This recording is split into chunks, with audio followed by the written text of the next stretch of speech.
کوئٹہ سمیت بلوچستان بھر میں مرغی گوشت کی قیمتوں میں اضافے کا سلسلہ جاری۔ تربت میں مرغی کا گوشت 900 روپے، پنجگور میں 800 روپے، مچھ میں 750 روپے جبکہ کوئٹہ میں 650 روپے فی کلو فروخت ہونے لگا۔ مرغی کے گوشت کی قیمتوں میں اضافے کے ساتھ ہی سبزیوں کی قیمتیں بھی آسمان سے باتیں کرنے لگی۔ کوئٹہ کی عوام کا کہنا ہے اب غریبوں کے لیے گوشت کے بعد سبزیاں خریدنا بھی مشکل ہو گیا ہے۔ مشکلات عوام کو یہ ہے کہ دیہڑی کم ہے اور تنخواہ کم ہے اور لوگ جو ہے اپنا تنخواہ پر ان کا مہینے 30 دن تک گزارا ابھی نہیں ہوتا ہے، تو غریب لوگ بہت پریشان ہیں۔ حکومت سے اپیل ہے کہ ان غریب لوگوں کا کوئی بندوبست کرے۔ سارا سبزی مہنگا، مرغی مہنگا، گوشت مہنگا، آٹا مہنگا، گھی مہنگا، چاول مہنگا، دال مہنگا، غریب آدمی کدھر جاوے؟ ابھی یہی چوری کرنے پہ آ رہے ہیں غریب لوگ، کیا کدھر جاوے؟ شہر میں مٹر فی کلو 150 روپے، بھنڈی 120 روپے فی کلو، ٹماٹر 80 سے 100 روپے تک فروخت ہونے لگا۔ کیمرامین یاسین خان کے ساتھ عصمت امان سمالانی، نیو، کوئٹہ۔ بلوچستان میں محکمہ تعلیم کی نااہلی سامنے آ گئی۔ ضلع مستونگ کا پرائمری اسکول 3 ماہ سے اساتذہ کا منتظر ہے، لیکن حکومت نے ابھی تک نئے اساتذہ بھرتی نہیں کیے۔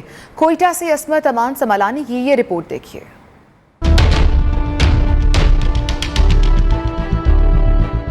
بلوچستان کے دارالحکومت کوئٹہ سے صرف 100 کلومیٹر دور ضلع مستونگ کے پرائمری اسکول کے طلباء 3 ماہ سے اساتذہ کی راہ دیکھ رہے ہیں۔ صوبائی محکمہ تعلیم ابھی تک اسکول کے لیے اساتذہ کا انتظام نہیں کر سکا۔ تقریباً 3 مہینے سے آج تک ٹیچر نہیں آئے۔ صبح بچے آتے ہیں واپس گھر جاتے ہیں۔ میں دور سے آتا ہوں، میں انجینئر بننا چاہتا ہوں، ڈاکٹر بننا چاہتا ہوں۔ اہل علاقہ کا کہنا ہے ضلعی حکام ٹال مٹول سے کام لے رہے ہیں۔ پہلے اسکول میں 2 اساتذہ تھے، اب ایک بھی نہیں ہے۔ پہلے ماسٹرز آتے تھے، 2 تھے، اب ایک بھی نہیں ہے۔ اور اسکول کا نظام بالکل، بچے کئی کلومیٹر سے دور آتے ہیں لیکن پڑھائی کا نظام بالکل نہیں ہے۔ ضلع مستونگ کے عوام نے بلوچستان حکومت سے محکمہ تعلیم کی نااہلی کا نوٹس لینے کا مطالبہ کیا ہے۔ کیمرہ ٹیم کے ساتھ عصمت امان سمالانی، نیو، کوئٹہ۔ بھارت میں سکھ ریاست خالصتان کے قیام کے لیے اٹلی کے شہر بریشیا میں ریفرینڈم کا انعقاد۔ ریفرینڈم میں حصہ لینے کے لیے بڑی تعداد میں سکھ کمیونٹی پہنچی، جوش و خروش سے ووٹنگ میں حصہ لیا اور خالصتان کے حق میں بھی نعرے لگائے۔ نیو نیوز برطانیہ کے بیورو چیف کوثر کاظمی کی بریشیا سے رپورٹ۔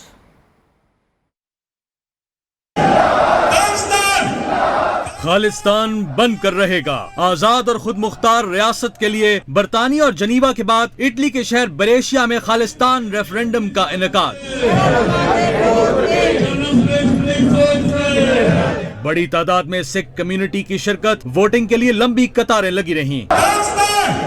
سکھ فار جسٹس تنظیم کے مرکزی رہنما پرمجیت پمی اور ڈاکٹر بخشیش سندھو کا کہنا تھا بھارتی کونسل خانے کے حکام اور بھارتی میڈیا نے اٹلی میں مقیم سکھ کمیونٹی کو ہراساں کیا اور ووٹ نہ ڈالنے کے لیے دباؤ ڈالا، لیکن بھارتی دھمکیوں کے باوجود بڑی تعداد میں سکھ کمیونٹی ووٹ ڈالنے کے لیے آئی۔ خالصتان بن کر رہے گا۔ اٹلی دے وچ برکشیا فورم بریشیا شہر وچ ووٹاں پا رہے ہیں پنجاب نو آزاد کرنے واسطے۔ اسی اسی کارن کر کے پنجاب نو آزاد کرنا چاہتے ہیں، جس کارن کر کے ہندوستان نے انگریزاں تو آزادی لئی۔ ایکسپیکٹ کردا ہے 40 ਤੋਂ 50,000 ਬੰਦਾ ਜਿਹੜਾ ਆ ਉਹ VOTING ਪਾਉਣ ਵਾਸਤੇ ਅੱਜ ਇੱਥੇ ਪਹੁੰਚੇਗਾ ਬ੍ਰਿਕਸੀਆ ਫਾਰਮ ਵਿੱਚ। سکھ کمیونٹی نے خالصتان کے حق میں واشگاف نعرے بھی لگائے۔ برطانیہ کے تمام بڑے شہروں اور جنیوا کے بعد خالصتان ریفرینڈم کا اگلا مرحلہ پہنچا اٹلی کے شہر بریشیا میں۔ یہاں پر ہزاروں کی تعداد میں سکھ مرد و خواتین اور بچوں نے شرکت کی اور اپنا حق خود ارادیت استعمال کیا۔ کوثر کاظمی، نیو نیوز، بریشیا۔